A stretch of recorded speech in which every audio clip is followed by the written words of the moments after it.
जय Hind all of you. जैसे कि आप सभी को पता है, मैंने थोड़ी देर पहले एक वीडियो डाली थी ये बताने के लिए कि इस चैनल पे अब मैं फिजिकल एजुकेशन की वीडियोस पोस्ट करने वाली हूँ, स्पेशली फॉर 12th क्लास, जिससे कि इन बच्चों की हेल्प हो सके बोर्ड एग्जाम के टाइम पर। और हम सभी को पता है कि लॉकडाउन की वजह से भी कोई भी क्लासेस नहीं हो पा रही हैं, तो ये वीडियोस काफ़ी हेल्पफुल होंगी बच्चों के लिए, स्पेशली 12th के बच्चों के लिए, और उनके लिए भी ये हेल्पफुल होंगी वीडियोस। जो बच्चे अभी जब भी कॉलेज ओपन होंगे, एंट्रेंस एग्जाम देंगे बीपीएड वगैरह का, बीएससी का, तो उनके लिए भी हेल्पफुल हो सकती है। तो आप इसको देखिए। अब शुरू करते हैं। देखिए, मैं पूरी कोशिश करूँगी कि एकदम बेसिक से बता सकूँ ताकि कोई कन्फ्यूजन ना रहे, अच्छे से आपको समझ आए। तो सबसे पहले हम स्टार्टिंग करते हैं डेफिनेशन से। तो फिजिकल एजुकेशन को अगर हम देखें तो ये दो वर्ड से मिलकर बना है, फिजिकल प्लस एजुकेशन। जैसे कि आप इस डायग्राम में देख सकते हैं, एक लड़की एक्सरसाइज कर रही है और साथ ही में कुछ बुक्स रखी हैं। तो इस पिक्चर से आपको पता लगता है कि फिजिकल एजुकेशन वो एजुकेशन है जो कोई आपको फिजिकल एक्टिविटीज़ के माध्यम से दी जाती है। आइए आगे देखते हैं, कुछ डेफिनेशन देख लेते हैं। आप इस इमेज में भी देख सकते हैं कि एक बच्चा एक्सरसाइज कर रहा है, तो हम इसको क्या कहेंगे, एजुकेशन जो कि दी जाती है फिजिकल एक्टिविटीज़ के माध्यम से, वो होती है हमारी फिजिकल एजुकेशन। अब यहाँ पर इस सेकंड में लाइन में लिखा हुआ है मॉडिफिकेशन ऑफ बिहेवियर। अब ये क्या चीज़ है, मॉडिफिकेशन ऑफ बिहेवियर कब आता है, मतलब आपके व्यवहार में चेंज कब आता है, जब आप एजुकेटेड होते हो। आप अपने आप को कंपेयर करो, आप मतलब कंपैरिजन कभी नहीं करना चाहिए, लेकिन एक एग्जांपल के तौर पे अगर हम देखें तो आप उन लोगों को देखिए जो बिल्कुल ही कबीलों में रहते हैं या फिर जो अभी बिल्कुल भी विकसित नहीं हैं, और जैसे कि हमारी ट्राइब्स होती हैं जो पिछड़े इलाकों में रहते हैं, आप उनको देखिए और अपने आप को देखिए। उनके बात करने का तरीका, आपके बात करने का तरीका, उनके सोचने का तरीका, आपके सोचने का तरीका, तो ये में दिखाता है कि मॉडिफिकेशन ऑफ बिहेवियर, हम जितने एजुकेट होते चले जाते हैं हमारा मॉडिफिकेशन ऑफ बिहेवियर होते चले जाता है, हमारे व्यवहार में चेंजेस आते चले जाते हैं। और वो चेंजेस कैसे होते हैं, परमानेंट टाइप के, और वो कैसे चेंजेस होते हैं, पॉजिटिव। तो एजुकेशन के थ्रू आपके बिहेवियर में कैसा मॉडिफिकेशन होता है, एक पॉजिटिव परमानेंट चेंज होता है, तो उसी को आप कहते हैं वेल एजुकेटेड। ठीक है।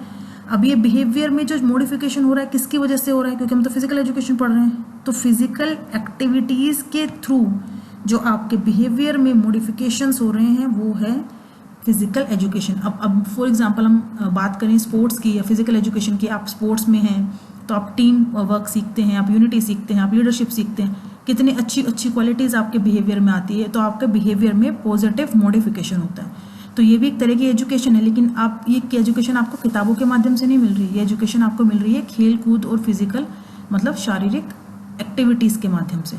तो मेरे थोड़े कुछ हिंदी थोड़ी बहुत मतलब जो टेक्निकल वर्ड्स मैं नहीं बोल पाती हूँ, तो मैं कोशिश करूँगी बाकी सब हिंदी में, और जो कुछ टेक्निकल वर्ड्स हैं वो मैं इंग्लिश में बोलूँ, तो आप इसको समझ सकते हैं आसानी से। तो इसमें कोई बहुत ज़्यादा दिक्कत वाली बात नहीं, ऐसा नहीं कि समझ नहीं आएगा कुछ। लेकिन कुछ बच्चे कहते हैं कुछ कि हमें हिंदी में पढ़ाओ, तो यार हिंदी यार बिल्कुल प्योर जो ऐसे वर्ड्स होते हैं ना टेक्निकल, वो नहीं बोल पाऊँगी मैं, क्योंकि मेरा खुद इंग्लिश में ही था, तो वो दिक्कत होगी मुझे उसमें। बट मैं ट्राई करूँगी कि आपको पूरा कंटेंट तरीके से समझ में आ जाए। अब डेफिनेशन देख लेते हैं बेसिक से फिजिकल एजुकेशन की। Overall development of an human being through participating in various games and sports activities. ठीक है। ओवरऑल डेवलपमेंट से यहाँ क्या कहना चाहते हैं, देखिए ओवरऑल डेवलपमेंट होता है आपका फिजिकल, सोशल, मेंटल, इमोशनल, हर तरीके का विकास। मतलब आप दिखने में भी अच्छे लगो, आपकी फिजिक भी अच्छी हो, आपका दिमाग भी अच्छे से काम करे, आप समाज में अच्छे से एक समाज का एक हिस्सा बने, सोशल अच्छे से सोशलाइज रहें, लोगों के साथ अच्छे से बिहेव करें, अच्छे से समाज के अंदर घुल मिल के रहें, और मेंटली आप फिट रहें, इमोशनली आप फिट रहें, तो हर तरीके से आप फिट रहें, आप हर तरीके से आपका दिमाग का, आपके शरीर का, आपके समाज का विकास हो, उसके लिए फिजिकल एक्टिविटी बहुत ज़रूरी है। देखिए इसके लिए सबसे मैं अच्छा एग्जांपल देने चाहती हूँ, वो है योग। जैसे कि आपको पता है कि योग करने से हमारा ओवरऑल डेवलपमेंट होता है। ठीक है। और कोई भी फिजिकल एक्टिविटी करेंगे तो उससे आपका ओवरऑल डेवलपमेंट होगा। सेम एज मैंने एग्जाम्पल दिया आपको योगा का, आप रेगुलर योगा करेंगे तो उससे आपको मेंटली भी अच्छा लगेगा, आपको फिजिकली भी फिट लगेगा, आपका मन शांत रहेगा, तो आप सोशली एक्टिव रहेंगे, लोगों से झगड़ा वगड़ा नहीं करेंगे, एक अच्छे से मिलजुल के रहेंगे। इमोशनली आप स्टेबल होंगे, ना तो बहुत ज़्यादा जल्दी हाइपर होंगे, ना बहुत ज़्यादा ओवर इमोशनल होंगे। तो ये कहना चाहते हैं कि आपके शरीर का, इसका हिंदी वर्ड होगा सर्वांगीण विकास, कि आपके शरीर का पूरा संपूर्ण विकास होगा अगर आप फिजिकल एक्टिविटीज़ में या गेम्स या स्पोर्ट्स एक्टिविटीज़ में पार्टिसिपेट करते हैं तो। ठीक है। अब मुझे लगता है कि आपको ये बेसिक कंसेप्ट समझ आ गया होगा कि फिजिकल एजुकेशन का मतलब क्या है। अगर हम उसको 2 शब्दों में कहना चाहें तो मुझे मेरे टीचर ने जब फर्स्ट डे था कॉलेज का तो मुझे ये 2 वर्ड बताए थे, मुझे बहुत अच्छे से समझ आ गए थे, तो मैंने आज यहाँ पर भी लिखे हैं। Then physical education means movement education, वो एजुकेशन जो आपको मूवमेंट करने से मिल रहा है। वो मूवमेंट क्या है? आपके गेम्स एंड स्पोर्ट्स एक्टिविटीज़ में पार्ट लेना। तो अगर फिजिकल एजुकेशन को 2 शब्दों में डिफाइन करना हो तो उसको हम बोलेंगे मूवमेंट एजुकेशन। आइए आगे देखते हैं। आओ भाई शुरू करते हैं। First chapter planning in sports according to syllabus 2019-20। अभी बहुत सारी खबरें थी कि नया सिलेबस आ जाएगा तो उसको कम करके अब, लेकिन अभी फिजिकल एजुकेशन का कोई न्यू सिलेबस नहीं है और आगे आएगा तो मैं आपको बता दूंगी। तो मीनिंग ऑफ प्लानिंग क्या है वो देख लेते हैं। देखिए हम यहाँ से शुरू करते हैं। आपको एक वर्ड दिख रहा है गोल, इसका मतलब वो फुटबॉल वाला गोल नहीं है। इसका मतलब है आपका एम, आपका लक्ष्य, कि आप अपने लक्ष्य की प्राप्ति कब कर सकते हैं? जबकि आप प्रॉपर प्लानिंग करें। तो प्लानिंग का मतलब क्या होता है कि अपने लक्ष्य की प्राप्ति को करने के लिए आपके जो भी माइंड में थॉट्स होते हैं आप उनको इस तरह से ऑर्गेनाइज करते हैं कि आप उस गोल को, उस लक्ष्य को प्राप्त कर लें। आप एग्जाम्पल से अच्छे से समझेंगे। मैं देती हूँ आपको एक एग्जाम्पल। हम कोविड का एग्जाम्पल लेंगे बिकॉज आजकल दुनिया में बस कोविड ही चल रहा है, ठीक है। तो जैसे कि हमारी गवर्नमेंट का गोल क्या रहा होगा 40 to 45 डेज पहले, कि हमें अपने देश को कोविड-19 जैसी बीमारी से बचाना है। तो हमारी गवर्नमेंट ने क्या किया? उन्होंने सारे जो मेन अधिकारी थे, मेडिकल स्टाफ था, जो हमारे साइंटिस्ट थे और IAS IPS ऑफिसर्स, जो भी बड़ी रैंक के जो ऑफिसर्स थे, उनके साथ मिलकर एक प्लानिंग की कि हम अपनी कंट्री को, इंडिया को कैसे बचा सकते हैं। तो वो प्लानिंग उन्होंने 40-42 दिन पहले की थी। इसलिए आज 6 मई को मैं वीडियो रिकॉर्ड कर रही हूँ। 6 मई 2020 को 49,300 केसेस हैं हमारे देश में, जबकि अमेरिका में ऑलमोस्ट 70,000 प्लस डेथ हो चुकी हैं। और हमारा देश 1.30 करोड़ पॉपुलेशन का होते हुए भी वी हैव ओनली 49,300 केसेस। क्यों पॉसिबल हुआ?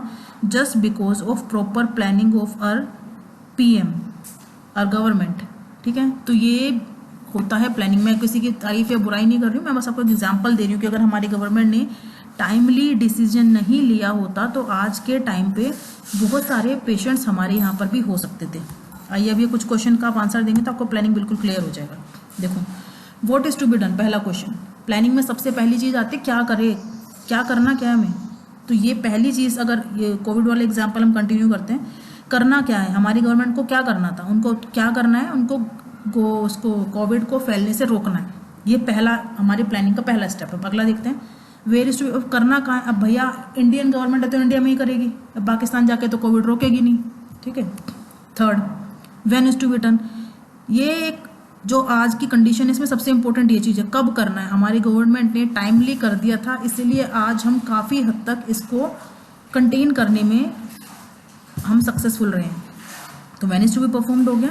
नाउ अब है how is to be perform, कैसे करना है, विद द हेल्प। अब देखो लॉकडाउन को अब 1 दिन तो होगा नहीं, अब 40-42 दिन तो हो गए, अब आगे पता नहीं कितने दिन हो सकता है। तो कैसे होगा? अब लोग अपने आप से तो मान नहीं जाएंगे कि भाई घर में बैठ जाओ। अब पुलिस को छोड़ा हुआ है, कैसे किया, किसकी हेल्प से किया? तो वो किया है with the help of law, with the help of police की हेल्प से इसको लागू किया गया लॉकडाउन को, जिससे कि हम अपना गोल अचीव कर। ये हर क्वेश्चन का मतलब एक ही है कि हमें क्या अचीव करना है, अपना गोल। तो कैसे किया गया? With the help of police. अगर अब देखते हैं by whom is to be done, अब करेगा कौन। अब ये था कैसे, अब इनमें किसी भी क्वेश्चन में कंफ्यूज नहीं होना है। ये था कैसे होगा लॉकडाउन का पालन, लॉकडाउन का पालन होगा पुलिस। अब by whom is to be done, करेगा कौन, इलाज कौन करेगा। अब हमारे डॉक्टर्स कर रहे हैं दिन रात इलाज। तो ये इस एग्जाम्पल से इस 5 क्वेश्चन के आंसर मिल जाते हैं। अब दूसरा एग्जाम्पल देख लेते हैं। अब जैसे अब मैंने ये क्लास शुरू की है फिजिकल एजुकेशन की, बच्चों की रिक्वेस्ट पे, ठीक है। तो what is to be performed, हमने करना क्या है, पढ़ाना है भाई, ठीक है। Where is to be perform, अब देखो स्कूल तो जा नहीं सकते, जब भी तो हम लोग अपने घर में रिकॉर्ड कर रहे हैं, बच्चे घर में पढ़ रहे हैं। तो where is to be perform, जहाँ पर भी आप अपने घर में हैं, जहाँ पर भी। When is to be perform, कि जब आपको सुटेबल टाइम हो, दिन में, आफ्टरनून में, आप उस टाइम कर सकते हैं क्लास रिकॉर्ड, अच्छे से एक लेक्चर प्रिपेयर कर सकते हैं, फिर आप उसको पोस्ट कर सकते हैं ताकि टाइमली बच्चों को। अब मैं रात को 3 बजे रिकॉर्ड करके 3:45, 4:15 बजे कुछ डाल दूँ तो उस टाइम पे कौन देखेगा। तो व्हेन, एक प्रॉपर टाइम होना चाहिए उस काम को करने का, ठीक है। How is to be perform, अब मैं कैसे कर रही हूँ, with the help of technology. एक लैपटॉप में मैंने इसको बनाया, रिकॉर्ड किया, मैं रिकॉर्ड कर रही हूँ with the help of my phone, ठीक है। बाय हूँ, अब करेगा कौन। अब भाई मुझे करना है लेक्चर रिकॉर्ड, अब कोई और तो आके करेगा नहीं, मुझे करना है और सुनना है स्टूडेंट्स ने, ठीक है। तो ये जो क्वेश्चंस हैं ये आपके लाइफ के हर फील्ड में अप्लाई होता है। अगर आप अपना गोल पाना चाहते हो, आपका जो भी लक्ष्य है उसको पाना चाहते हो, तो प्रॉपर प्लानिंग के बिना कुछ भी पॉसिबल नहीं है। तो आपको समझ आ गया होगा कि कितनी ज़्यादा इंपॉर्टेंस है प्लानिंग की, स्पोर्ट्स में भी और जर्नल लाइफ में भी। चलिए आगे देखते हैं। चलिए आप कुछ डेफिनेशन देख लेते हैं प्लानिंग की, जो कि 2 ऑथर्स की मैंने यहाँ पे डेफिनेशन ली है। आपको अलग अलग बुक में अलग अलग डेफिनेशन मिल जाएगी, but at the end of day सबके डेफिनेशन का एक ही निचोड़ है कि प्लानिंग क्या है। प्लानिंग एक तरीका है अपने गोल को अचीव करने का। अब देख लेते हैं मिशेल ने क्या बोला है। तो इन्होंने कहा है कि प्लानिंग क्या होता है कि एक स्ट्रेटजी डेवलप करनी है, हमने एक स्ट्रेटजी बनानी है और उस स्ट्रेटजी के तहत हमने अपने गोल्स को अचीव करना है। तो ये तो मिशेल ने बोला है। अगला देख लेते हैं एलन। देखिए हर बुक में अलग अलग तरह की डेफिनेशन मिलेगी, तो कहीं आप कोई भी डेफिनेशन लिख सकते हैं। ये जो 2 मुझे इंपॉर्टेंट लगी मैंने इनको यहाँ पर रख लिया। ठीक है, जो एलन ने बोला है कि जो हमारा प्लानिंग है वो एक जाल की तरह से मकड़ी जाला बुनती है। देखिए सबके कहने, सुनने, बताने, समझाने का तरीका अलग अलग होता है। जैसे मकड़ी जाला बुनती है, तो एलन ने बोला कि ये एक जाल के जैसा है प्लानिंग। एक जाल बिछाना पड़ता है अपने गोल को अचीव करने के लिए, तो ये एलन कहते हैं। तो कहने का मतलब वही है कि अपना गोल को प्राप्त करने के लिए आपने प्रॉपर करनी पड़ेगी। बिना प्लानिंग के आप कोई भी गोल अचीव नहीं कर सकते। आइए आगे चलते हैं। आज मैं आपको ज़्यादातर एग्जांपल कोरोना वायरस से रिलेटेड दे रही हूँ, बिकॉज आपने वो ऐड देखा होगा टीवी में कि आजकल क्या चल रहा है। तो यार आजकल कोरोना वायरस ही चल रहा है, इसीलिए सारे एग्जांपल वहीं से आ रहे हैं। चलिए अब हंसी मजाक को छोड़ के मेन सीरियस बात करते हैं। देखिए ऑब्जेक्टिव ऑफ प्लानिंग्स क्या है? Reduce unnecessary pressure. अगर आपके पास कोई प्रॉपर प्लान है आपको कोई गोल अचीव करने के लिए, तो आपको कभी भी प्रेशर नहीं होगा। तो आपके सर का जो एक्सट्रीम प्रेशर जो रहता है लोगों के ऊपर, कैसे होगा, क्यों होगा, अगर आपके पास आपका एक प्रॉपर प्लान है आपके टारगेट तक पहुंचने का, तो आपको कभी भी प्रेशर फील नहीं होगा। Good control. आप प्रॉपर प्लान के साथ आप कोई काम कर रहे हैं तो आपका अपने काम के ऊपर अच्छा कंट्रोल भी रहेगा। मानिए कि जैसे मैं एक टीम हूँ, मुझे किसी दूसरी टीम से मैच खेलने जाना है, तो अगर मैं प्रॉपर, मेरे पास सारे प्लान्स हैं कि मेरे को कैसे खेलना है, शुरुआत में, बीच में कैसे खेलना है, दूसरी टीम के वीक पॉइंट्स क्या हैं, स्ट्रॉन्ग पॉइंट्स क्या हैं, तो मेरा अपने गेम पे अच्छा कंट्रोल होगा और मैं अपने टारगेट तक अच्छे से और जल्दी पहुंच पाऊंगी। Proper coordination. आपके पास प्रॉपर प्लान होगा तो आपका आपके टीममेट्स के साथ कोऑर्डिनेशन भी अच्छा होगा। जब कोई प्लान ही नहीं होगा तो कोऑर्डिनेशन कहाँ से आएगा? Reduce mistake. जब हमारे पास एक प्रॉपर प्लान है कि हमने पहले स्टेप ए करना है, फिर बी करना है, फिर सी करना है, तो हमें कभी भी हमारे मिस्टेक्स होने के चांसेस जो भी हैं वो कम हो जाएंगे। पहली बात तो ना के बराबर ही होंगी, और होंगी भी तो वो बहुत कम हो जाएंगी। तो इस तरह से हमारी जो गलतियों के चांसेस हैं वो भी कम हो जाते हैं अगर हमारे पास कोई प्रॉपर प्लानिंग है तो। चलिए आगे देखते हैं। Enhance performance. देखिए हमने पीछे देखा, जब हमारे पास हमारा प्रेशर रिड्यूस हो गया, हमारा कंट्रोल अच्छा है, हमारा कोऑर्डिनेशन अच्छा है, हमारी मिस्टेक्स कम होंगी, तो ऑटोमेटिकली क्या होगा, हमारी जो परफॉर्मेंस है वो हमारी बढ़ जाएगी, वो अच्छी हो जाएगी। ये शायद पॉइंट रिपीट हो गया, कोई बात नहीं। Save time, money and resources. अगर हमारे पास किसी भी काम को करने के लिए एक प्लान तैयार है तो हमारा टाइम भी बचेगा, हमारी मनी भी बचेगी, हमारे रिसोर्सेज। अगेन मैं आपको कोरोना का एग्जाम्पल दे देती हूँ। अगर देखिए हमारी गवर्नमेंट ने टाइम से डिसीजन नहीं लिया होता लॉकडाउन का, तो आज के टाइम पे बहुत सारे पेशेंट्स होते, तो उससे क्या होता, हमारा जो टाइम है वो ख़राब हो जाता, टाइम सेव नहीं कर पाते हम, हमारी मनी बर्बाद होती। कैसे? आज हमारे तकरीबन 50,000 पेशेंट आज की डेट पे, ज़्यादा होते तो हमारे ज़्यादा पैसे खर्च होते हमारे देश के, उनको ट्रीटमेंट देने के लिए हमारे ज़्यादा रिसोर्सेज खर्च होते, ज़्यादा हमारी संसाधन यूज़ होते। तो अगर हमने टाइम पे सब कुछ हमारी गवर्नमेंट ने कर लिया तो इसलिए हमारा टाइम भी बचा, हमारा पैसे भी बचे और हमारे रिसोर्सेज भी बचे। ठीक है। Increase efficiency. आपकी क्षमता बढ़ जाती है। अगर आपके पास एक प्लान है तो आपकी क्षमता बढ़ जाती है। क्षमता कैसे बढ़ेगी? अब दोबारा से कोविड पे आ जाओ, ताकि देखिए हमारी गवर्नमेंट ने टाइम से सब कुछ किया तो उससे क्या हुआ, उनकी काम करने की क्षमता इंप्रूव हो गई। अब हमारे पास पता है कि हमारे इतने पेशेंट्स हैं, ऐसे हो सकता है, वर्ल्ड में इतना ट्रेड चल रहा है, 2 तरह के ट्रेड्स पाए गए हैं कोविड में, तो 50 तरह की चीज़ें आज के टाइम पे हमें पता है। तो हमारी गवर्नमेंट के काम करने की जो क्षमता थी, हमारी जो एफिशिएंसी थी, वो ऑटोमेटिकली बढ़ गई। क्यों? क्योंकि हमारे पास एक प्रॉपर प्लानिंग थी। ये सारी बात हम किसकी कर रहे हैं? प्लान की। तो आपको पता होना चाहिए कि प्लानिंग कितनी इंपॉर्टेंट चीज़ है। प्लानिंग से आप, अच्छी प्लानिंग से आप कोई भी गोल अचीव कर सकते हैं लाइफ में। ठीक है। Use resources in a better way. अगर आपके पास प्रॉपर प्लानिंग होगी तो आप अपने रिसोर्सेज को अच्छे से यूज़ भी कर पाएंगे। कैसे कर सकते हैं? देखिए रिसोर्सेज को अच्छे से यूज़, पहले जो कपड़ा की फैक्ट्री हुआ करती थी जिसमें अलग अलग तरह के चीज़ें बनती थी, आजकल वहाँ पे सिर्फ पीपीई किट्स बन रही है डॉक्टर्स के लिए। ठीक है। आपकी जो स्टील की फैक्ट्रीज थी, आपकी जो कार की फैक्ट्रीज थी, आज के टाइम पे बड़ी बड़ी कार की कंपनीज वेंटिलेटर बना रही है।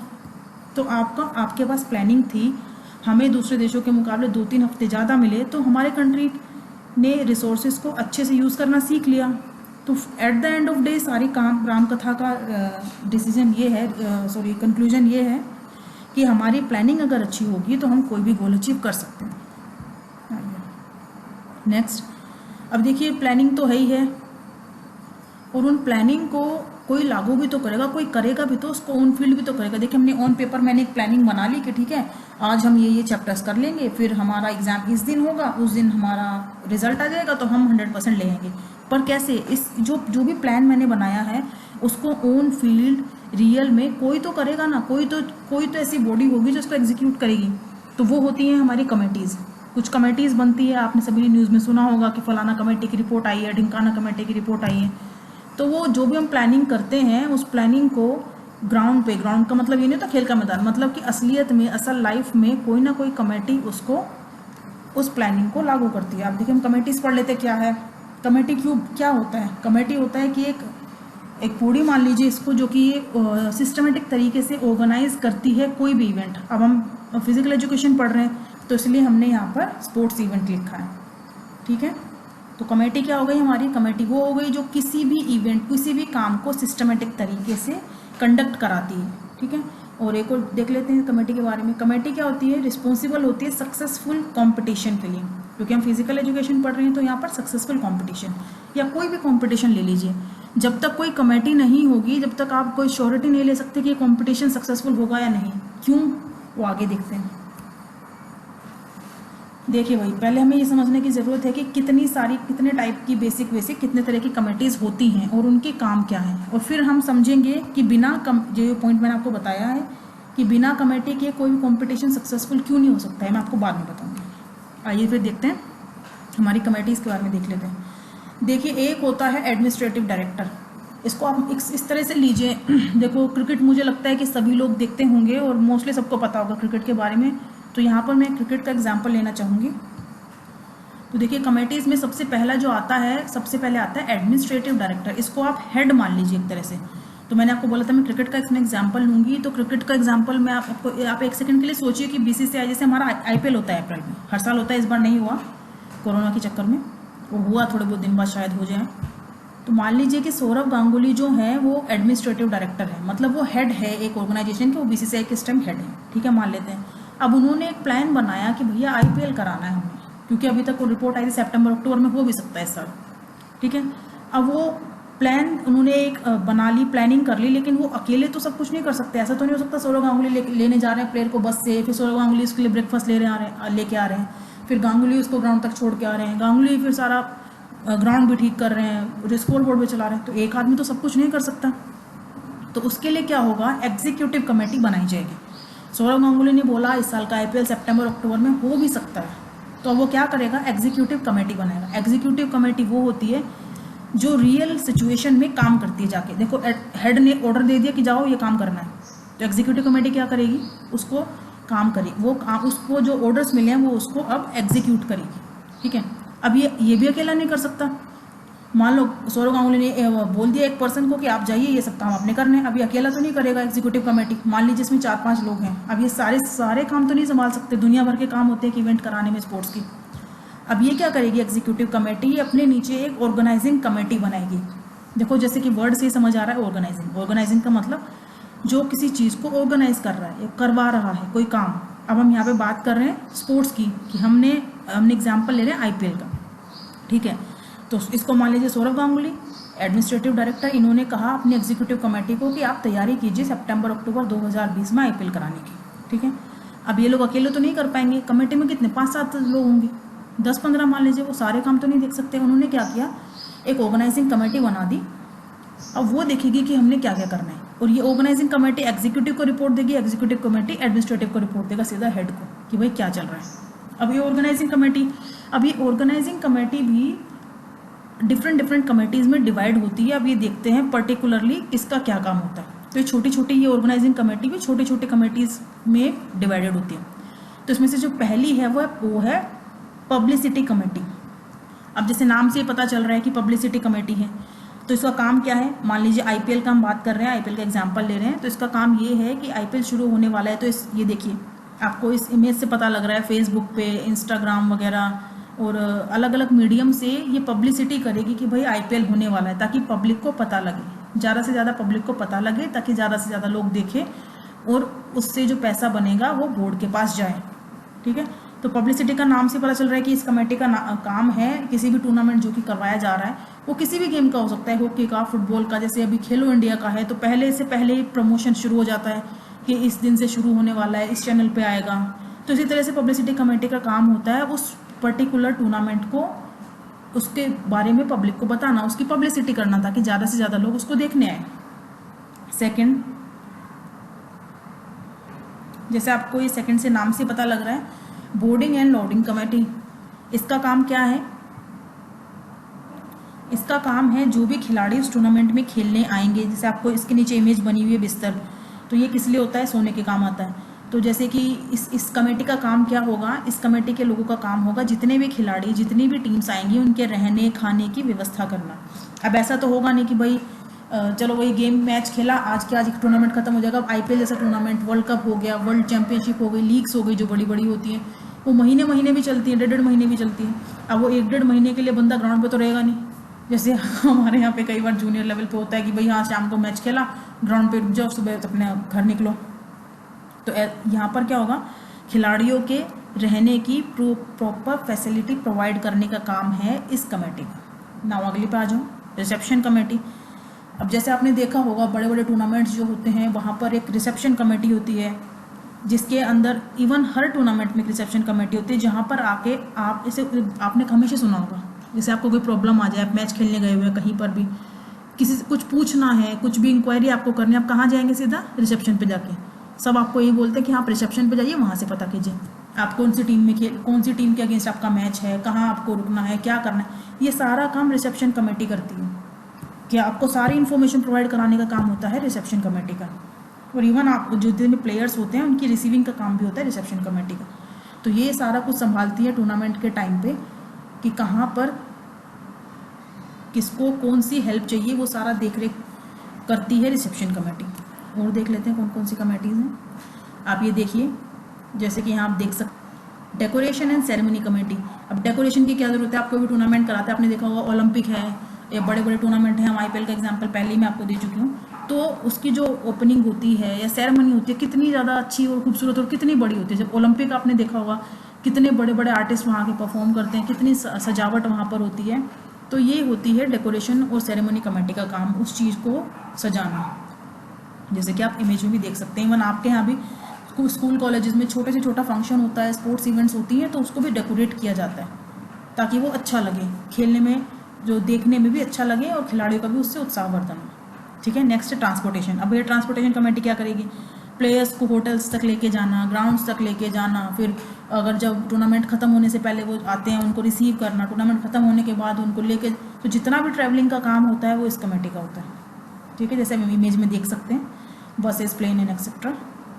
ग्राउंड्स एंड इक्विपमेंट कमेटी, ये कमेटी क्या करती है, जैसे आपको दिखाई दे रहा है कि डिफरेंट बॉल्स रखी हैं या शटल रखा है, तो इस कमेटी का काम होता है ग्राउंड्स को मेंटेन करना, इक्विपमेंट्स को देखना कि ग्राउंड ठीक है और कोई प्रॉब्लम तो नहीं है प्रॉपर। जैसे मैं खुद क्रिकेट प्लेयर हूँ तो मैं इतना कह सकती हूँ कि जैसे कि हमारे गेम में कहते हैं कि पिच प्रॉपर है, रोल हुई है प्रॉपर, घास कितनी है, तो जितना भी काम धाम होता है ग्राउंड से रिलेटेड और इक्विपमेंट से रिलेटेड देखना, प्रॉपर सारे इक्विपमेंट ठीक ठाक हैं कि नहीं है, जो चाहिए, जैसे कि स्टम्प्स चाहिए या बाकी ग्राउंड के अंदर प्रॉपर ग्रास प्रॉपर कटिंग होनी चाहिए, रोलर्स चाहिए पिच को रोल करने के लिए, तो जो भी इक्विपमेंट चाहिए उसके रिगार्डिंग, तो ये सारा काम होता है इस कमेटी का कि ग्राउंड ठीक ठाक हालत में हो, बढ़िया हालत में हो और इक्विपमेंट सब ठीक हो, इस कमेटी का काम। नेक्स्ट देखते हैं एंट्रीज। अब कोई भी टूर्नामेंट होता है, देखो भैया एंट्रीज तो आनी इस टूर्नामेंट के लिए, अदरवाइज खेलेगा कौन अगर एंट्रीज नहीं आएगी। एंट्रीज क्या होता है कि कितनी टीमें उसमें पार्ट लेंगी, तो वो एंट्री, जैसे यहाँ पे मैंने एक आईपीएल का, लास्ट आईपीएल का मैंने ये निकाला हुआ है, तो देखिए इसमें सारे कैप्टन जो भी हैं, यहाँ पे कार्तिक हैं, विलियमसन, केएल राहुल, कोहली हैं, धोनी हैं, अश्विन हैं, तो ये सारे डिफरेंट आईपीएल टीम के कैप्टन्स हैं। इसका मतलब इतनी एंट्रीज, इतनी टीम्स इस टूर्नामेंट में खेलेंगी, तो ये काम होता है एंट्री कमेटी का, कितनी टीमों ने एक पर्टिकुलर टूर्नामेंट में पार्ट लिया। ओके, चलिए आगे देखते हैं और कितने कमेटीज़ हैं हमारे पास। अब अनाउंसमेंट कमेटी, अब आपने देखा होगा जब भी स्पोर्ट्स होते हैं, कोई टूर्नामेंट होता है स्पोर्ट्स का कोई भी टूर्नामेंट होता है तो अनाउंसमेंट कंटिन्यूसली चलती रहती है। जैसे आप कभी ना कभी किसी न किसी टूर्नामेंट में खेलने गए होंगे, कोई भी टूर्नामेंट हो, एथलेटिक्स का हो, खेलो इंडिया हो, तो प्रॉपर अनाउंसमेंट चलती रहती है कि ये खिलाड़ी यहाँ आए, नाम लिखवा ले। और आपने देखा होगा जब एथलेटिक मीट होती है तो उसके ऊपर लिखा कि जर्सी नंबर ये, जर्सी नंबर वो, उसका इतना प्लेस, उसकी इतनी प्लेस यहाँ पर आके मिले। तो ये सारा काम जो अनाउंस करने का होता है, जो ग्राउंड पे प्रॉपर कि किसको कहाँ जाना है, किससे मैच है, किसको कहाँ पर कॉल हो रही है, ये सब होता है अनाउंसमेंट कमेटी का काम। तो ये सारा काम संभालते हैं अनाउंसमेंट कमेटी, ठीक है। फिर होती है एक ऑफिशियल कमेटी। अब भाई कोई भी मैच होगा तो उसके रिगार्डिंग जो भी उसके ऑफिशियल्स, रेफरीज होंगे वो तो चाहिए होंगे। अब जैसे मैंने क्रिकेट का आपको एग्जांपल दिया, अब क्रिकेट बिना एम्पायर के पॉसिबल ही नहीं है। अगर ऑफिशियल्स ही नहीं होंगे तो आप मैच कैसे कराएंगे। मान लीजिए हमने बुलाना नहीं किसी को, मान लो हमने कोई ऑफिशियल नहीं बुलाया, तो बिना एम्पायर के मैच पॉसिबल है। प्लेयर तो आपस में लड़के मर जाएंगे कि आउट नहीं है, आउट है। तो विदाउट ऑफिशियल्स तो मैच हो नहीं सकता। तो ऑफिशियल्स को मैनेज करने के लिए अलग से एक कमेटी बनाई जाती है, जिसमें सारे के जितने भी ऑफिशियल्स आते हैं वो सारे इस कमेटी को रिपोर्ट करते हैं। और यही कमेटी उन ऑफिशियल्स का पेमेंट वगैरह, रुकना, खाना पीना, ये सब ये देखती है, ठीक है। अब देखो फाइनेंस कमेटी। अब जैसे आपको दिख रहा है पैसे वगैरह रखे हैं, थैले में पैसे रखे हैं, तो बिना फाइनेंस के तो भाई कोई भी ना तो टूर्नामेंट हो सकता है स्पोर्ट्स का, ना कोई और इवेंट हो सकते हैं। तो ये सबसे बेसिक, सबसे पहली रिक्वायरमेंट है। बिना फाइनेंस कमेटी के कुछ नहीं हो सकता। यही बताएगी कि हमारे पास कितना बजट है, हम किस लेवल का टूर्नामेंट करा सकते हैं, कितने प्लेयर्स को बुला सकते हैं, कितने प्लेयर्स के रुकने की फैसिलिटी हम करा सकते हैं। तो सब इसका काम है, सारा बजट देखना टूर्नामेंट का, ठीक है। अब इंटरटेनमेंट एंड रिफ्रेशमेंट कमेटी, अभी आप फूड्स देख रहे हैं आप, इस कमेटी का काम होता है उस टूर्नामेंट में इंटरटेनमेंट फैक्टर जोड़ना। अब ये देखिए जो बड़े बड़े टूर्नामेंट्स होते हैं, जैसे आईपीएल होता है, उसमें आपने चीयर लीडर्स वगैरह देखी होंगी कि जैसे कोई 4 या 6 लगता है तो उसमें आईपीएल ये जो चीयर लीडर्स होती हैं वो डांस करती है स्टेज पे। तो ये इंटरटेनमेंट फैक्टर ऐड ऑन करने के लिए होता है। आपने बाकी कई टूर्नामेंट्स में देखा होगा कि म्यूजिक चलता है, तो वो इंटरटेनमेंट के लिए कि पब्लिक किसी भी तरीके से बोर ना हो सके, ठीक है। और रिफ्रेशमेंट कि खाने पीने का इंतजाम भी देखते हैं प्लेयर्स का, कि बीच में क्या खाना है, कहाँ पे किसको क्या रिफ्रेशमेंट मिलनी चाहिए, सारा काम इसी कमेटी का होता है। अभी देखिए स्पोर्ट्स की हम बात कर रहे हैं तो बिना फर्स्ट एड के तो पॉसिबल ही नहीं है। कितनी बार ऐसा हुआ है कि ऑन द स्पॉट कई प्लेयर्स की मौत हो जाती है ग्राउंड पे। तो ये काम होता है भैया फर्स्ट एड कमेटी का, कि वो देखे कि कोई प्लेयर इंजर्ड तो नहीं है, और है तो उसको क्या फर्स्ट एड देना है, उसको हर तरीके से उसकी सेफ्टी इंश्योर करे। तो ये इस कमेटी का काम होता है। किसी को सीरियस इंजरी है तो हॉस्पिटलाइज करना, वो सब ये कमेटी देखती है। अब आ जाते हैं अपने क्वेश्चन जो मैंने आपको बोला था। अभी देखिए committees are responsible for success of competition. तो अगर ये सारी कमेटीज़ जो मैंने अभी आपको पढ़ाई, ये सारी कमेटीज़ अगर नहीं होंगी तो क्या आप सोचते हैं कि कोई कंपटीशन सक्सेसफुल हो सकता है। तो इसीलिए कमेटीज़ रिस्पॉन्सिबल होती है किसी भी तरह के स्पोर्ट्स इवेंट्स या किसी भी तरीके के इवेंट को सक्सेसफुल बनाने में सबसे बड़ा रोल होता है इन्हीं कमेटीज़ का। और ये सारी कमेटीज़ किसको रिपोर्ट करेंगी, ये सारी करेंगी ऑर्गेनाइजिंग कमेटी को, ऑर्गेनाइजिंग कमेटी रिपोर्ट करेगी एग्जीक्यूटिव को, और ये करेंगे एडमिनिस्ट्रेटिव को। तो आई होप कि आपको कमेटीज समझ आ गई होंगी। फिर भी अगर आपको कोई क्वेरी लगती है, कोई क्वेश्चन आपको माइंड में आता है, तो मैंने आपको सारी कमेटीज मोस्टली पढ़ा दी हैं, और कई सारी तरह की कुछ भी होंगे, आप किसी भी तरह की कमेटी आपके सामने आएंगे तो कंफ्यूज नहीं होंगे अगर आपने ध्यान से सुना है। फिर भी एक बार देख लेते हैं कि रिस्पॉन्सिबिलिटीज़ क्या है कमेटी की, ठीक है। और रिस्पॉन्सिबिलिटीज़ हम किस आधार पर देख रहे हैं, टूर्नामेंट से पहले क्या रिस्पॉन्सिबिलिटी है, टूर्नामेंट के दौरान क्या रिस्पॉन्सिबिलिटीज़ हैं, और जब टूर्नामेंट हमारा खत्म हो जाएगा उसके बाद क्या रिस्पॉन्सिबिलिटी है। तो हम सबसे पहले देखते हैं, मान लीजिए कि मैं आपको टूर्नामेंट कराना चाहती हूँ, तो मेरी क्या क्या रिस्पॉन्सिबिलिटी होंगी टूर्नामेंट शुरू होने से पहले। देखो भाई सबसे पहले बजट आता है। बिना बजट के तो हम कुछ करा ही नहीं सकते। अगर मेरे पास पैसे नहीं है और मैं सोच रही हूँ कि मैं टूर्नामेंट कराना चाहती हूँ 50-60 टीमों का, तो कैसे होगा। तो सबसे पहले मैं देखूँगी बजट कैसे होगा, या तो कोई फाइनेंस करेगा या जो भी कुछ है, सबसे पहले हमारे पास होना चाहिए बजट का। बजट है तभी हम करा सकते हैं। फिर हमने देखना है शेड्यूल ऑफ द टूर्नामेंट कि फॉर एग्जांपल 50-60 टीमें आ रही हैं तो कितने मैचेस होंगे, कैसे कैसे होंगे, वो सारा शेड्यूल्स फिर होगा। अब देखिए अगर इतनी सारी टीमें आ ही रही हैं और इतने सारे हमने मैचेस कराने हैं, तो हमने ग्राउंड और इक्विपमेंट भी देखना पड़ेगा। अगर 50-60 टीमें आ रही हैं, हमने बना लिया है शेड्यूल 50-60 टीमों का, तो उसके हिसाब से हमें ग्राउंड्स और इक्विपमेंट भी अरेंज करने पड़ेंगे। ज़्यादा टीमें तो ज़्यादा ग्राउंड्स, ज़्यादा इक्विपमेंट लगेंगे। फिर हमने देखना है उनके बोर्डिंग और लोडिंग का, मतलब कि कहाँ रहेंगे, कहाँ पे उनको ठहराएंगे हम। जैसे डोमेस्टिक लेवल पे तो हम धर्मशाला वगैरह में ठहरा देते हैं, लेकिन अगर आप अच्छा बड़ा टूर्नामेंट करा रहे हैं नेशनल इंटरनेशनल लेवल का, तो फिर आपको होटल्स वगैरह बुक करने पड़ेंगे, लॉज वगैरह बुक करने पड़ेंगे, प्लेयर्स के लिए अच्छी फैसिलिटीज़ प्रोवाइड करनी पड़ेंगी। फिर सेंड एंड रिसीव एंट्री। अब ये मैंने सेंड एंड रिसीव क्यों लिखा है? अब देखिए कोई टूर्नामेंट मैं करा रही हूँ, जब तक मैं किसी टीम के पास भेजूंगी नहीं कोई लेटर कि मैं टूर्नामेंट करा रही हूँ, आप खेलने में इंटरेस्टेड हैं या नहीं है, तो मेरे पास एंट्री आएगी कैसे, मैं रिसीव कैसे करूँगी एंट्री? तो पहले टूर्नामेंट का एक प्रॉपर लेटर भेजा जाएगा, उसके बाद रिसीविंग आएगी उसकी कि वो टीम खेलना चाहती है या नहीं, इसलिए सेंड एंड रिसीव एंट्री। तो ये भी मुझे देखना पड़ेगा। और टूर्नामेंट शुरू होने से पहले के सारे काम देखो, बजट में पहले देखेंगे, शेड्यूल भी। अब ऐसा तो है नहीं टूर्नामेंट शुरू करवा दे, टीमों को बुला ले, हमारे पास कुछ है ही नहीं, ना उनको रुकने की फैसिलिटी, ना खाने पीने की, ना कुछ। तो ये सारे वो काम हैं जो टूर्नामेंट शुरू होने से पहले हमें ध्यान में रखने हैं। आगे देखते हैं। अब टूर्नामेंट शुरू होने से पहले मैंने प्राइज सर्टिफिकेट्स का भी देखना है, क्योंकि आपको पता होगा कि कई टूर्नामेंट कई प्लेयर्स सिर्फ इसलिए खेलने चले जाते हैं। अब आईपीएल को ही देख लो, लोग अपने डोमेस्टिक लीग छोड़ के अब दूसरे देश के प्लेयर आईपीएल खेलने आते हैं। क्यों? क्योंकि यहाँ पे उनको करोड़ों रुपए मिलते हैं। इस सीजन में जब आईपीएल कैंसिल हुआ अप्रैल में, ऑस्ट्रेलिया के जो प्लेयर हैं मीडियम पेसर, मैं नाम बोल रही हूँ उनका, उनको 15-16 करोड़ में खरीदा गया। तो आप सोचिए जब आपको इतना प्राइज मिलेगा तो बंदा खेलने क्यों नहीं आएगा? तो कई बार आपको प्राइज और सर्टिफिकेट्स पहले ही डिस्क्लोज करने पड़ते हैं ताकि एक मोटिवेशन आए प्लेयर के अंदर और वो खेले। ठीक है, आगे देखते हैं। ऑफिशियल्स, अब मैंने मैच कराना है तो मुझे कितने एम्पायर, कितने ग्राउंड्समैन, कितना क्या चाहिए, ये सब भी मुझे पहले से ही डिसाइड करना पड़ेगा। ऐसा तो है नहीं कि मैं मैच शुरू करा दूँ जी, फिर मैं पूछती हूँ कि एम्पायर कहाँ है, कि एम्पायर तो हमने किया ही नहीं, तो ये पॉसिबल नहीं है। तो ये सारे वो इंपॉर्टेंट काम हैं जो हमें टूर्नामेंट शुरू होने से पहले देखने हैं। ठीक है, अब आगे देखते हैं। अब ड्यूरिंग टूर्नामेंट हमें क्या काम करने हैं, क्या हमारे लिए ज़रूरी काम है? सबसे पहले तो इनॉग्रेशन। अब देखिए टूर्नामेंट शुरू होगा तभी इनॉग्रेशन होगा। प्लानिंग में जब कर रहे हैं टूर्नामेंट से पहले, इसमें तो इनॉग्रेशन करेंगे नहीं। अब यहाँ पे इनॉग्रेशन में कोई चीफ गेस्ट भी आएगा, उसको वेलकम करना, उसको कोई मोमेंटो वगैरह या जो भी हम बुके वगैरह देते हैं, तो ये सारा इनॉग्रेशन के टाइम मुझे सारा कुछ देखना पड़ेगा, क्योंकि मेरे को टूर्नामेंट ऑर्गेनाइज करा रही हूँ। ठीक है, आगे देखते हैं। अब देखिए यहाँ पर भी था ग्राउंड्स एंड इक्विपमेंट्स, और यहाँ पर भी है। क्यों? क्योंकि यहाँ तो मैं देख रही थी मुझे कितने ग्राउंड्स एंड इक्विपमेंट्स चाहिए, ये मेरा काम था। और यहाँ पर मुझे देखना है कि ग्राउंड और इक्विपमेंट की मेंटेनेंस अच्छे से रहे जब तक कि हमारा टूर्नामेंट चले। ऐसा नहीं कि ग्राउंड बीच में ख़राब हो जाए या कोई इसकी प्रॉपर मेंटेनेंस नहीं कर रहे या फिर इक्विपमेंट टूट जाए या शॉर्ट हो जाए। तो यहाँ पर भी मेरी रिस्पॉन्सिबिलिटी है कि मैं ग्राउंड्स और इक्विपमेंट्स को प्रॉपरली चेक करती रहूँ। ठीक है, रिफ्रेशमेंट्स। अब देखिए ड्यूरिंग टूर्नामेंट से देंगे हम रिफ्रेशमेंट, क्योंकि मैच यहाँ पर खेले जा रहे हैं, यहाँ शुरू हो गया हमारा टूर्नामेंट, तो रिफ्रेशमेंट वगैरह ऑफिशियल्स की, प्लेयर्स की, सब हमने देखनी है। तो ये ड्यूरिंग टूर्नामेंट जो ये सब काम है ये ड्यूरिंग टूर्नामेंट वाले हैं। ठीक है, अनाउंसमेंट। अब जो भी मैंने आपको पीछे कमेटीज पढ़ाई थी, तो ये अनाउंसमेंट भी कहाँ होंगी? During tournament. तो देखिए इसमें कंफ्यूज होने की ज़रूरत नहीं है, पहले मैंने आपको सारी कमेटीज़ पढ़ाई, इसीलिए मैंने पहले सारी कमेटीज़ पढ़ाई कि आपको समझ आए उनकी किस कमेटी की क्या रिस्पॉन्सिबिलिटी है।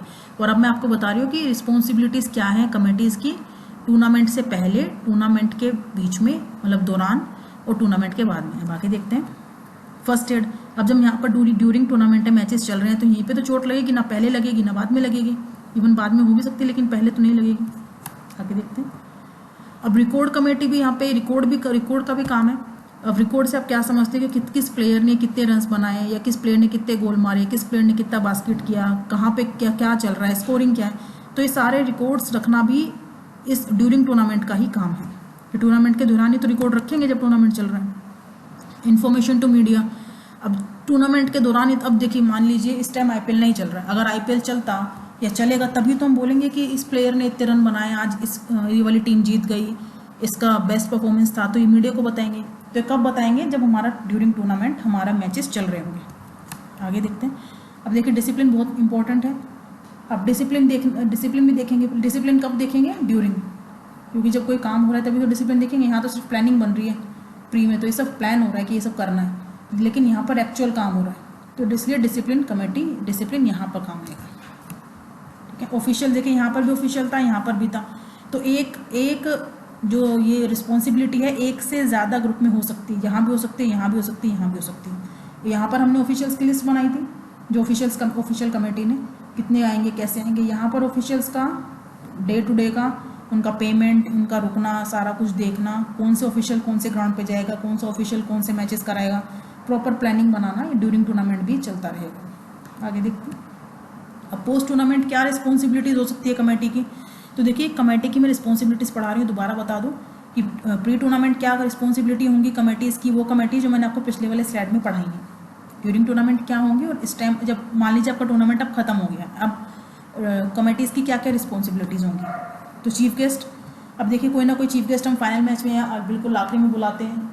किसी भी टूर्नामेंट को देख लीजिए, बड़ा टूर्नामेंट हो, ओलंपिक हो, आईपीएल हो या डोमेस्टिक हो, कोई भी छोटे से छोटा स्कूल लेवल का टूर्नामेंट हो, तो आखिरी में हम बुलाते हैं कोई ना कोई चीफ गेस्ट, तो उसका वेलकम करना, उसको मोमेंट हो या कुछ भी जो हम देते हैं वो देना।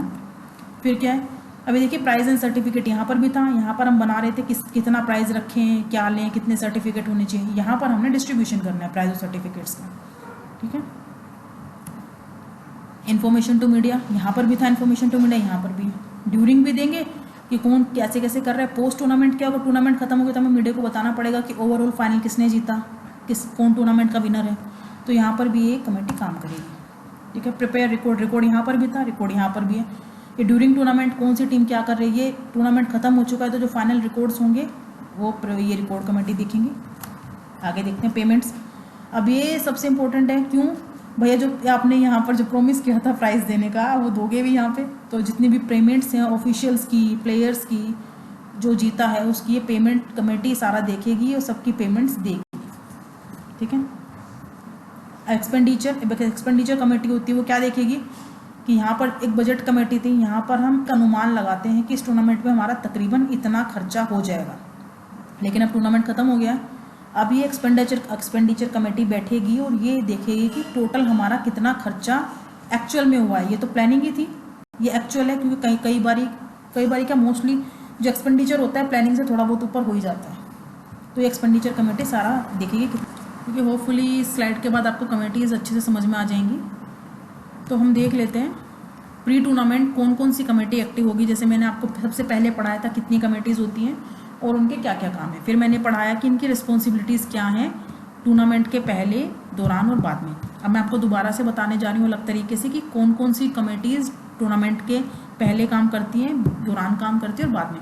इससे क्या होगा, अलग अलग तरीके से बताने से कि किसी भी तरह से एग्जाम में क्वेश्चन आ जाए, चाहे आपसे रिस्पॉन्सिबिलिटी पूछ ले, कमेटी के बारे में पूछ ले या कुछ भी पूछ ले, तो आपको किसी भी क्वेश्चन में दिक्कत नहीं आएगी।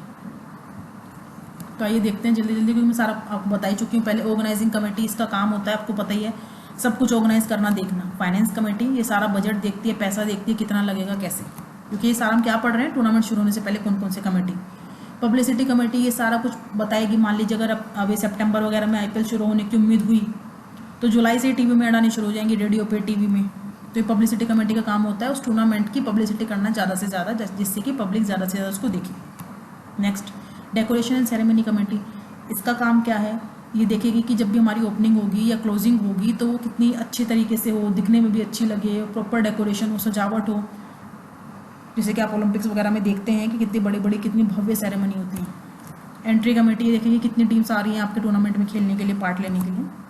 ऑफिशियल कमेटी ये मैनेज करेगी कितने ऑफिशियल्स बुलाने हैं, कितनी टीमें आई हैं, उनके अकॉर्डिंग कितने ऑफिशियल्स काफ़ी होंगे टूर्नामेंट कराने के लिए, क्योंकि बिना ऑफिशियल के तो मैच पॉसिबल नहीं है। ट्रांसपोर्ट कमेटी देखेगी कि आपके ऑफिशियल्स, आपके प्लेयर जितने भी आ रहे हैं उनको मैच मतलब ग्राउंड तक लेके जाना मैच के लिए, उनको वापस होटल्स में लेके आना, जो भी कुछ होगा ट्रांसपोर्ट कमेटी देखेगी, ठीक है।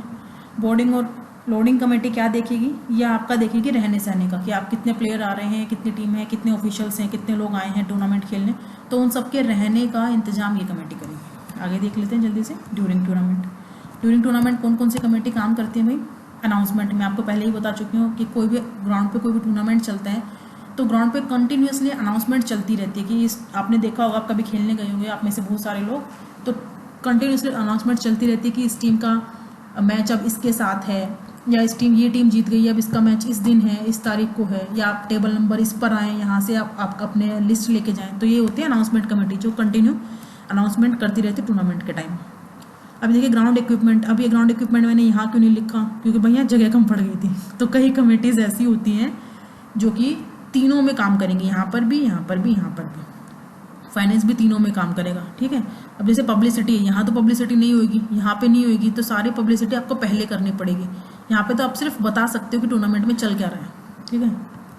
आगे देखते हैं। अब ग्राउंड्स एंड इक्विपमेंट का काम क्या है, ग्राउंड्स और इक्विपमेंट का ध्यान रखना। डिसिप्लिन कमेटी, अब डिसिप्लिन कमेटी, अब आपको बिल्कुल क्लियर होना चाहिए कि डिसिप्लिन कमेटी यहाँ तो काम नहीं करेगी, क्योंकि जब टूर्नामेंट शुरू ही नहीं हो तो डिसिप्लिन किसको रखना है, और ना यहाँ पर काम करेगी, क्योंकि जब टूर्नामेंट खत्म ही हो जाएगा तो डिसिप्लिन कमेटी क्या काम करेगी, तो ये ड्यूरिंग में ही काम करेगी। तो इससे आपको पता चलता है कि कुछ कमेटीज ऐसी होती है जो तीनों में, टूर्नामेंट से पहले, टूर्नामेंट के दौरान और टूर्नामेंट के बाद भी काम करती है। कुछ कमेटीज ऐसी होती है जैसे कि डिसिप्लिन जो एक आध फेज में ही काम करेगी। डिसिप्लिन का काम क्या है कि प्लेयर्स कहाँ बैठेंगे या पब्लिक कहाँ बैठ रही है, कैसे क्या अरेंजमेंट, सारे सब कुछ डिसिप्लिन देखना वहाँ पर करंट सिचुएशन में टूर्नामेंट के दौरान। आगे अब एंटरटेनमेंट एंड रिफ्रेशमेंट, इसका आपको पता ही है कि जैसे आजकल ग्राउंड पे म्यूजिक वगैरह रहता है, चीयर लीडर्स रहती है और खाने पीने का अरेंजमेंट, इवन पब्लिक के लिए भी खाने पीने का अरेंजमेंट होता है बड़े टूर्नामेंट्स में। आप देखें आईपीएल वगैरह में कोक वगैरह उनको अवेलेबल रहती है, बर्गर वगैरह, बेशक वो पेड है। तो इसका कमेटी का काम है एंटरटेनमेंट और रिफ्रेशमेंट फैसिलिटीज़ देखना। फर्स्ट एड कमेटी, अब ग्राउंड पे किसी को चोट लग जाए, कुछ हो जाए, तो एक फर्स्ट एड कमेटी हमेशा होती है टूर्नामेंट्स में, ताकि वो इनिशियल आपको हेल्थ केयर दे सके। रिसेप्शन कमेटी, अभी देखिए रिसेप्शन कमेटी आपने हमेशा सुना होगा कि आप इवन आप या तो ग्राउंड पे जा रहे हैं, किसी टूर्नामेंट में जा रहे हैं, इवन आप कहीं भी किसी भी ऑर्गेनाइजेशन में जा रहे हैं, आप कभी भी जाकर पूछते हैं किसी तो लोग क्या बोलते हैं सीधे कि आप रिसेप्शन कमेटी में जाएं या रिसेप्शन पे जाएं, आपको हमेशा ही बोला जाता है। तो रिसेप्शन से आया है रिसेप्शन कमेटी, जो सारे आपके क्वेश्चन का आंसर करने के लिए बैठी होती है। ठीक है, नेक्स्ट पोस्ट टूर्नामेंट की। अब टूर्नामेंट आपको खत्म हो गया तो कौन कौन सी कमेटी काम करेंगी देख लेते हैं। ऑफिशियल कमेटी, अब देखिए यहाँ पर भी थी, यहाँ पर भी होनी चाहिए थी और यहाँ पर जगह यहाँ पर भी कम पड़ गई थी। तो आपको ये ध्यान रखना पड़ेगा कि कुछ कमेटीज़ ऐसी होती है, आप थोड़ा सा आपको दिमाग भी चलाना पड़ेगा। ऑफिशियल्स की ज़रूरत हमें लिस्ट बनानी पड़ेगी, तो यहाँ भी ज़रूरत पड़ेगी एक कमेटी की जो ऑफिशियल्स को कॉल करेगी, बुलाएगी पहले। यहाँ तो ज़रूरत पड़नी ऑफिशियल कमेटी की, बिना ऑफिशियल्स के मैच थोड़ी हो सकते हैं। तो यहाँ पर क्या पड़ेगी, पोस्ट टूर्नामेंट के बाद वो सारा रिकॉर्ड देखेगी, किस ऑफिशियल ने कितने मैच कराए, किसकी कितनी पेमेंट बनती है, सारा रिकॉर्ड रखेगी ऑफिशियल्स के बारे में, किसके कहाँ पर क्या क्या कितने मैचेस हुए हैं, किस ग्राउंड पे। ठीक है, अब रिसेप्शन कमेटी, यहाँ पर भी रिसेप्शन कमेटी है, यहाँ पर भी रिसेप्शन कमेटी है। आपने पोस्ट टूर्नामेंट आपने कुछ भी पूछताछ करनी, कोई भी इंक्वायरी करनी है, तो वो सारा आप इससे करेंगे। तो नाम ही रिसेप्शन है, पता चल रहा है आपको, जाके इसका दिमाग खाना। फाइनेंस कमेटी, अभी देखिए फाइनेंस यहाँ भी था, फाइनेंस यहाँ भी है, फाइनेंस तीनों में रहेगा। ये कॉमन सेंस है कि बिना पैसे के भैया कुछ नहीं होता है। यहाँ पर फाइनेंस कमेटी क्या कर रही है, पूरा लेखा जोखा बना रही है टूर्नामेंट में कि कितना हमारा खर्चा आएगा। यहाँ पर क्या कर रही है, खाने का, ये देखिए ग्राउंड मेंटेनेंस का, सब कुछ खाने पीने का, फर्स्ट एड का, सब कुछ खर्चा उठा रही है। यहाँ पर क्या होगा, फाइनेंस कमेटी सारा आपको देखेगी कि किसका कितना बजट बन रहा है, किसको कितना पैसा देना है। तो फाइनेंस कमेटी का तो आपका हर जगह काम है। प्राइज़ कमेटी आ जाएगी अब प्राइज़ कमेटी क्या करेगी, देखो फाइनेंस ने पैसा देना है, लेकिन प्राइज़ किसने देना है, प्राइज़ कमेटी ने। प्राइज़ कमेटी क्या करेगी, मान लो कि आईपीएल जैसा बड़ा टूर्नामेंट है तो उसमें करोड़ों के प्राइज़ होते हैं, तो किसको कितना प्राइज़ मिलना है, कौन सी टीम जीतेगी, कौन सी हारेगी, बेस्ट प्लेयर को कितना मिलेगा, बेस्ट बॉलर को, बेस्ट बैट्समैन को किसको कितना देना है, वो सब ये डिसाइड करेगी। लेकिन पैसा कहाँ से आएगा, फाइनेंस से। ठीक है, रिजल्ट कमेटी, एक रिजल्ट कमेटी होती है जो कि ड्यूरिंग टूर्नामेंट सारे मैचेस में पूरा फोकस रखती है कि कहाँ से कौन सी टीम जीती है, कितना किस टीम ने कितने मैच जीते हैं। तो रिजल्ट बनाने वाली स्पेशल से एक अलग कमेटी होती है, स्पेशल कमेटी होती है रिजल्ट कमेटी, जो कि आपका पूरे टूर्नामेंट का रिजल्ट देखती है। अब एंटरटेनमेंट एंड रिफ्रेशमेंट कमेटी, ये यहाँ पर भी थी, ये यहाँ पर भी थी। अभी क्या करेगी, अब टूर्नामेंट ख़त्म हो गया है, अब ख़त्म हुआ है, इसका ये मतलब तो नहीं है कि भाई एकदम ही सब अपने अपने घर चले गए। ख़त्म मतलब फाइनल मैच आपका ख़त्म हो गया है, तो भूख तो यहाँ पे सबको लगेगी। तो यहाँ पे आपको खाना पीना जब के ऑफिशियल्स का होगा, आपके जो गेस्ट आएंगे उनका होगा, आपके जो प्लेयर्स होगा वो सब देखेगी यहाँ पर। तो इस तरह से आप देख सकते हैं, आपको मैंने 3 तरीके से कमेटीज़ पढ़ा दी हैं, और मुझे नहीं लगता है 3 तरीके के बाद कोई भी ऐसा क्वेश्चन आपका रह जाएगा जो आप एग्ज़ाम में अटैम्प्ट नहीं कर सकते। मैंने आपको हर तरीके से बता दिया कि किस तरह से क्वेश्चन एग्जाम में आ सकता है। या तो रिस्पॉन्सिबिलिटीज़ पूछेगा जो इससे पहले वाले स्लाइड में मैंने आपको बताया है, या वो आपको कमेटी के बारे में पूछ लेगा। ठीक है, तो इस तरीके से सारा कमेटी वाला आपका चैप्टर, और ये चैप्टर तो खैर नहीं हुआ है, एक टॉपिक आपका कंप्लीट हो गया, प्लानिंग इन स्पोर्ट्स। तो आपका जो प्लानिंग इन स्पोर्ट्स आपका जो टॉपिक था ये अब ख़त्म हो गया है। तो अब आपने देखना है कि कोई आपको क्वेश्चन है तो आप भेज सकते हैं, मुझे बता सकते हैं, कोई भी आप कमेंट कर सकते हैं। और अगला टॉपिक हम करने वाले हैं टूर्नामेंट्स के बारे में, टाइप ऑफ टूर्नामेंट्स वगैरह। तो मैं कल या परसों जब भी वीडियो रेडी हो जाएगी तो मैं उसको अपलोड कर दूँगी। तब तक के लिए आप अपना ध्यान रखो भाई, घर में रहो और पढ़ते रहो, बहाने मत बनाओ। आँख दुखती है अगर आपका क्या कहते हैं कि आपका पूरे दिन गेम्स वगैरह खेलने में, सोशल मीडिया चलाने में आँखें नहीं दुखती, तो पढ़ाई में कैसे दुख सकती हैं। तो थोड़ा बहुत तो पढ़ ही सकते हो, और मैं ट्राई कर रही हूँ कि जितना ईजी और सिंपल में बता सकूँ। तो टॉपिक वाइज में वीडियोज़ बनाती रहूँगी। ओके, जय हिंद।